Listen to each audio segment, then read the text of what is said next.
Buenos días, colegas, y muchas gracias por la invitación a CardioInnovar. De verdad se ve que es un espacio disruptivo y viendo el programa quedo muy agradecido por tener la oportunidad de presentarles esta propuesta de tener PERTs o equipos de respuesta a la embolía pulmonar como un equipo de respuesta rápida o gatillo ante esta problemática de la embolía pulmonar. ¿Y por qué surge esto?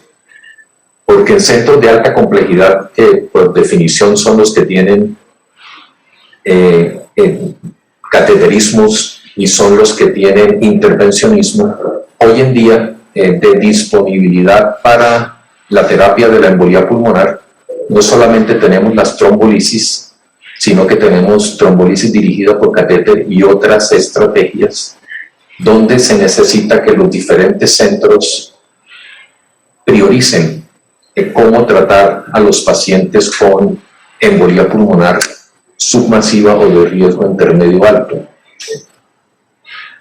¿Qué se ha visto en el mundo para que en los últimos 5 años se piense en tener estos equipos, como pueden ser los equipos para trombolisis o para de corazón o de cerebro, etcétera?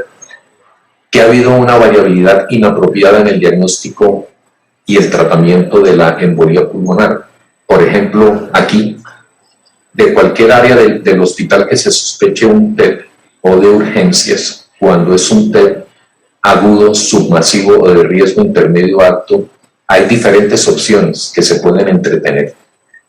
Algunas de ellas requieren diferentes especialidades, diferentes sitios de manejo, inclusive las quirúrgicas. Cuando no está estandarizado el manejo de estos pacientes, esto se puede volver, entre comillas, un peloteo entre las diferentes áreas, las diferentes especialidades sobre qué hacer y se pierde tiempo valioso. Esto se ha visto todavía mucho más impulsado por las múltiples opciones que hay hoy en día, como mencioné, de terapias dirigidas por catéter. Que ahí están, uno puede hacer trombolisis directo en la arteria pulmonar con dosis más bajas, fragmentar, hacer embolectomía, hacer angioplastia con balón, junto con trombolisis, trombectomías percutáneas, etc. Hay diferentes aparatos, algunos mejor estudiados que otros que se han vuelto como terapia no apropiada, como ustedes pueden ver aquí, que pueden estar disponibles para el intervencionismo rápido en caso de embolía pulmonar que amenace la muerte. No voy a hablar de ninguna de estas estrategias, todas están disponibles, ayudan, algunas están más estudiadas o mejor estudiadas que otras. Entonces toca que haya juicio clínico para saber cuál se usa y en qué circunstancia y en qué tipo de paciente. Sabemos que las guías de práctica clínica como las que están aquí reducen la variabilidad inapropiada en el cuidado y hay guías muy serias sobre cómo tratar a los pacientes. Sin embargo, dado la dificultad y las diferentes aproximaciones que hay, sobre todo en pacientes de riesgo intermedio o riesgo alto, que mucho depende de la experticia local de los especialistas que hay en el hospital sobre qué escoger, en qué momento para manejar estos pacientes. Por esta razón, la Sociedad Europea de Cardiología, pues con una recomendación 2A, recomienda que haya equipos que se ensamblen multidisciplinarios para el manejo de pacientes de alto riesgo o casos seleccionados de riesgo intermedio con embolía pulmonar. Obviamente dependiendo de los recursos y del expertise disponible en cada hospital, y es posible que esto salve vidas, ahorre recursos.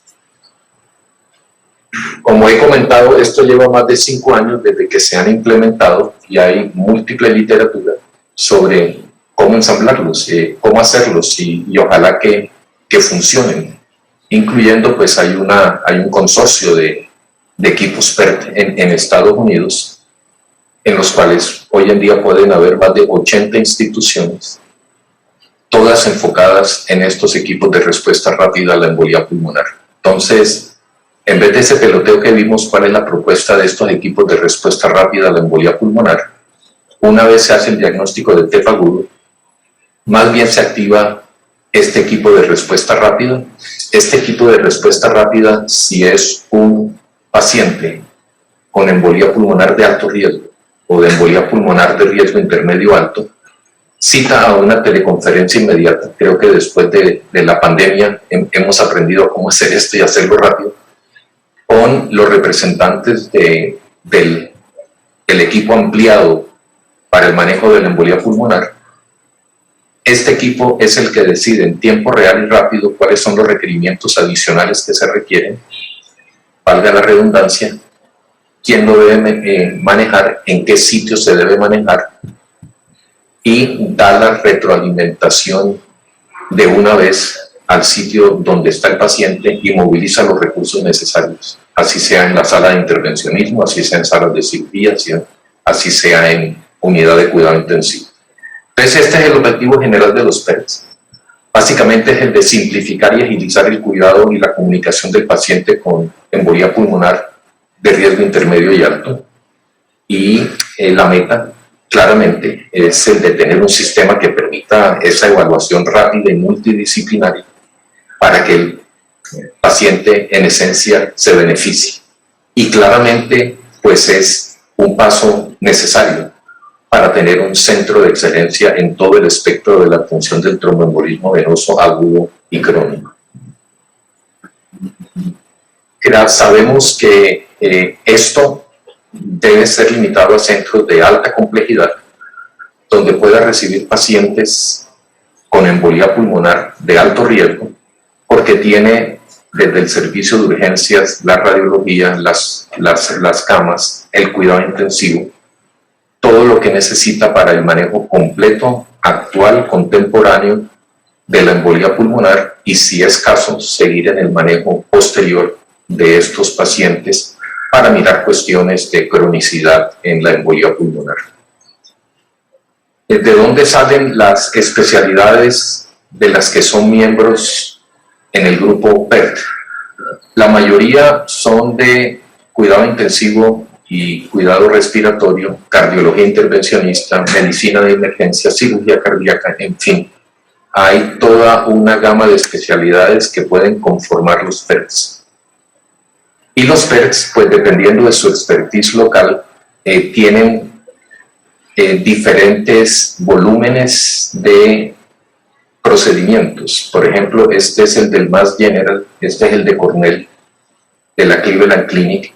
Por ejemplo, con estas 5 intervenciones que se hacen, como ustedes pueden ver, hay algunas que hacen más de lo uno que lo otro, pero cada vez más, independiente de cuáles son los PERTs, cada vez más las terapias dirigidas por catéter se están usando para beneficiar a estos pacientes con embolia pulmonar aguda de alto riesgo o de riesgo intermedio. Por ejemplo, nosotros en la Cardis sabemos que tenemos el número suficiente de pacientes con embolia pulmonar submasiva y masiva o de alto riesgo o riesgo intermedio alto. Y lo hemos tipificado, sabemos que están los pacientes, sabemos que los pacientes los maneja la mitad neumología y las otras especialidades también colaboran. Sabemos que la mayoría de las embolías se detectan desde urgencias, y sabemos que esto es mejor organizarlo para que todos los pacientes tengan la oportunidad de beneficiarse rápidamente de todos los procedimientos necesarios. ¿Cómo funciona esto? Cualquier interconsulta que salga desde cualquier área del hospital debe ser visto por un miembro del equipo que esté de turno y que pida un mínimo número de exámenes que permitan estratificar el riesgo a corto plazo de estos pacientes.